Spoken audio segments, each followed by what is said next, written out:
新闻一开始，先关心嘉义中部对下晡2点就开始一直在地动，上无已经摇8届啊。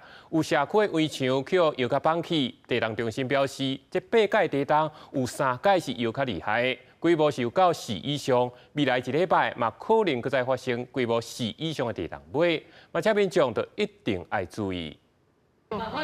突然摇起来，壁顶挂物件落落来，架仔顶的货品也落伫涂骹，员工赶紧走去外口。而且下昼2点56分，嘉义中部发生规模4.9地动，民众真惊吓。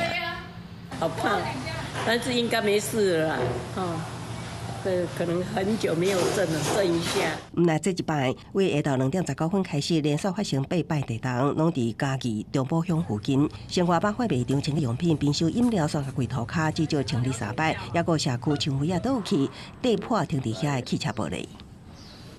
哦，几倒的？系啊，几拢坏。嘉义市也明显感觉有害，民众赶紧走去外口。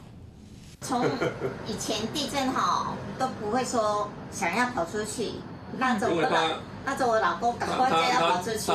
高铁受地动影响，部分车次延误，因为伫嘉义路段设置1级甲3级国境，经过5个车次列车临时停车，启动地动应变甲路线巡检。另外，斗南甲生活区间代替列车减速慢行。这一连串地动拢伫中部，也予在地民众烦恼。1941年的中部大地动，捌造成严重伤亡。1941年，那个中埔地震，它发生的位置大概是这一次地震的上面一点点。